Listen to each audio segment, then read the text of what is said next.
We get another chance. We go to the Oak Street Park, my home ballpark for a lot of the year. I played in different parks this year. This one's got weird dimensions, but I think it looks really nice. That's pretty much the only reason I played in it, and it has a nice batter's eye. This time we go Trevor Bauer versus Trevor Bauer. His is prestiged, mine is not. This is elimination game. If Kyle wins, he gets 250 bucks. And if I win, then we have to go back to ship it. So we got leadoff walk for Trout. He gets the next batter on, but I believe we actually get out of this inning unscathed. He pops out with Juan Soto, and then I think a double play here with Jimmy Fox. Yeah. Another four seam there from Bauer. I think he was looking for a cutter. We hit here in the bottom of the first, and with the very first pitch, Hideaway cutter. That's the pitch I popped up on with Tatis at the end of last game. Like I said, I was looking for it here too. We get a perfect away, and starting out with a line out. Love to see that. 2-2 pitch. We pulled a pitch foul down the middle, and we get another high and away cutter there from Trevor Bauer. Cutter's really nasty from Bauer. Really good differential on that pitch. Really good movement. But we get that exact same swing, the perfect, like we did with Tatis, and another line out. So we lined out twice in the bottom of the first and hit a home run. Now Piazza, who I held down in the first game, gets one off the pole in this one. You don't want to throw a slider in that spot to Piazza. That's the one pitch that he's going to hit every time. You can get away with fastballs and sinkers to Piazza, not a slider over the middle. Now he gets that same pitch, nearly the same pitch he homered on last game. Mickey Mantle is the one of the few guys that can hit late side of good home runs. And he does that right here to center field. So he takes a 3-1 lead on me. I have not used Bauer all year. I used him for a couple games early, and then I just stopped using him. And now I brought him back literally for this tournament alone. That one's a very early swing. Oh, it was 82 miles an hour exit velo. The people in the booth were saying you can't feel bad about that one because of how hard it was hit. But that one was not hard hit. So I was feeling pretty bad about it. I think, thankfully, we get away with it, though. Mondesi gets on base, and then Cano, we managed to get a ground out. So it didn't really end up hurting us, but we did have to throw more pitches with Bauer. So already you can tell this is a much different game than the one at Ship It. We did have a couple hard lineouts, which I would have liked to have a different result on. But at the same time, Bauer was also tougher than the Paxton-Corbin-Burns matchup. Burns is nice, but I feel like he does kind of poorly in tournaments against good players. Get another base hit with Teo. And then that's followed by a Mike Trout home run on a curveball. Like I said earlier, that's the home run that he had last game with that curveball low and in. I get it this time with another back-to-back perfects with Teo and Trout. So after we get the home run, we tie it up at 3, and then nothing after that. And here, hey, look, another hanging curveball to Mike Trout. Actually, that was a slider. Trevor Bauer's slider has a pretty big break on it, but low breaking balls, anything to Trout. Well, Trout can hit anything. Let's be real. It's a matter of, do you fool the user or not? Because that swing is going to get to anything. And here we get a hanging curveball, hanging slider again to Soto. That one, when the ball left the bat, I thought it was hit slowly enough that it wasn't going to go. And I believe that's actually face of the franchise Soto, by the way. I don't think that's 99 Soto. And I think it stays 5-3 for a while. We might be skipping a little bit here. Teo played really well for me. Very, very well. We get a line drive up the middle once again from him. And then Mike Trout on this swing. I think I did miss it. Let's see what happened. Yeah, it was a low and in sinker. Good pitch. I should have turned on it. It went pretty far, though. Farther than it should have. But we miss an opportunity there, so it's still 5-3. Heath Folk once again doing the Lord's work. I had played Kyle in a friendly matchup before this tournament, so I didn't really think we would match up today during the tournament. So at one point, he put up a 15 spot on me in one inning. So you knew I was feeling very confident against him, of course. Heath Folk gave up a lot of those runs out of the pen, and I think Trevor Bauer actually started that game. But it was different because that game was in Ship It. So that's why I didn't want to use Trevor Bauer in my first game. I also had Jacob deGrom available, but I didn't want to use him against Kyle. Kyle's very confident against deGrom. Daniel Murphy. Late in the game with Daniel Murphy, I got a little antsy with my at-bats. Couple of hittable pitches. Don't do anything there. Oh yeah, this is a tough at-bat for Kyle here. We went 3-0 to Jimmy Fox with 1 out in the 7th. And he tries to turn on a fastball inside, and he pops it up to left field. 3-0 pitch. This would have been a game changer right here if he had got on base, bases loaded for Mondesi. That would have been a completely different situation. Here, late side of good with 65 power is not going to cut it. So we get to the bottom of the 7th, and then right here we kind of loop one to left field against the shift. I was trying to go that way. Obviously, wasn't trying to hit a blooper, but I did want to hit a line drive down the left field line, which in the result, that's kind of what ends up happening there. He hangs a pitch here to Teoscar, high and away again, but it goes down the middle. And we're going to score a run. So Teo was like 4 for 4 with an RBI or 2 there. Yeah, home run and then the run scoring single. So he was doing everything for me. And you'll see later, Kyle was very afraid of that card.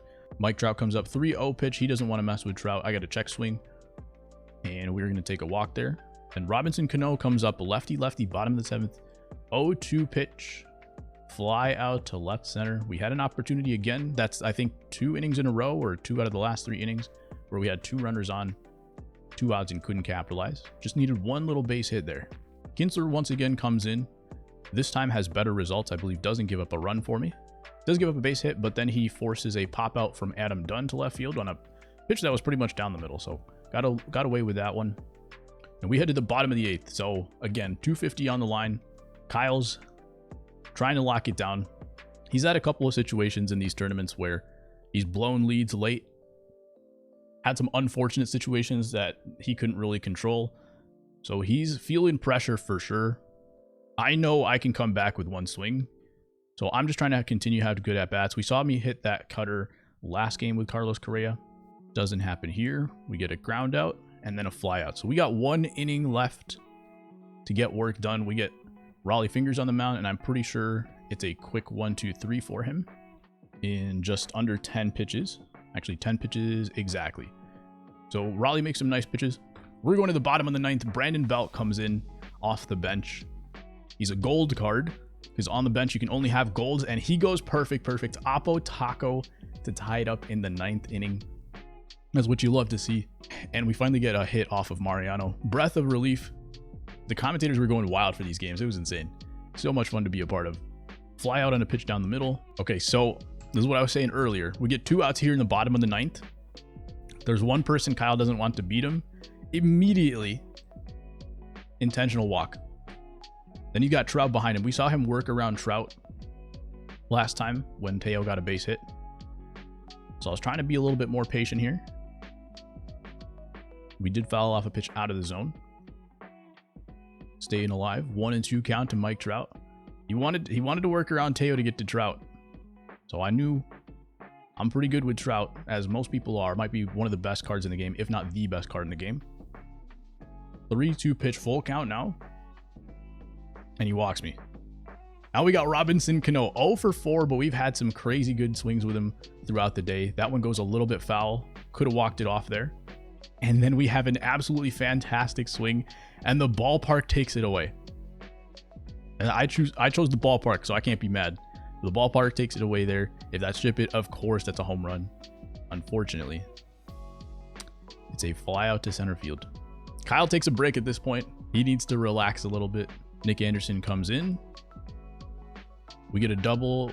We get an out from Mondesi there. And then we make some good pitches. Piazza pops out. And Chipper is jammed. We go to the bottom of the 10th. I have a really quick bottom of the 10th here, I believe. Stallings, I thought I was going to get to that ball. Did not. Pop out. And then lefty again with Murphy. Doesn't get the job done. Now here, you get the top of the 11th. Nelson Cruz yanks one through the left side. Mike Trout versus Chapman. He gets a perfect. Gets on base. Mickey Mantle up next. And he pops out with Mantle. So that was pretty big. We got that one out. Juan Soto comes up. And he lines out with Juan Soto. That was a really tough one for him because that was an excellent swing. Now he's got 2 outs. All I need is 1 out to get out of this. We throw strike 1. Throw ball 1. Jimmy Fox was 3 for 5 at this point. So a couple of really nice takes there. And then I throw a meatball down the middle with Chapman. Kyle's hyped. We give up a grand slam to Mondesi. I only had lefties available. I had Chapman and Hader. So I was going to throw a lefty to Mondesi regardless, who's got 125, 125. And unfortunately, that matchup killed me. He gets a perfect line out to end the inning. And then I roll over here at the bottom of the 11th. I didn't really have too much fight left in me at this point. Some hasty at-bats. Gets it done in 7 pitches. Kyle's the champion. He wins it. It's over. He takes home the 250. And I cry. I was heated after this game. It was tough. We fought hard. Really good opponent in Kyle. Teo was trying to do his job. We tied it up in the bottom of the 9th. Just like we did tie it up in the top of the 9th in the previous game. And unfortunately, we couldn't get it done. Kyle did outplay me in the end in both games. And finally, he gets his tournament win. And ours still a ways to go. I've won a couple of tournaments that weren't like, big tournaments or had prizes or anything like that, major prizes, but we fought some pretty good tournaments, and this was another really good one with a lot of good friends and competitors in it. It was really tough losses there, especially after that first game. If you don't win that first game, it's tough. If you play someone that's better than you and you don't take advantage of opportunities like that, then there's not much you can do about it. There's not much of a chance that you have after that. But this tournament it gave me a big spark. I had my competitive fire was waning, and I was getting prepared to do a lot of franchise and road to the show stuff for MLB 21. All of a sudden this happens, and it brought back that fire with a burning passion. No more Mr. Nice Food. We're going to be trying to compete hard and working hard to get better at the game next year as well. Hopefully some good tournaments coming up next year that we can compete in. And yes, we did all this to show you 2 losses, but it was a grand final. Some crazy games. Jacob Stallings was clutch in previous games. We popped off at the end of the semifinal game. I went back and watched all of those games as well, and they're fun watches. Of course, those will be in the links in the description as well. But yeah, this matchup really fired me up. I got a little prize, so I was super happy about that. If you guys watched through this whole video, I appreciate you as well. Hope you had a good time. Once again, thank you to Scann for the invite. Had a great time with the league. Appreciate you. Drop a like on the video if you haven't. Subscribe if you haven't already. New content coming out for 21, and I will catch you guys later.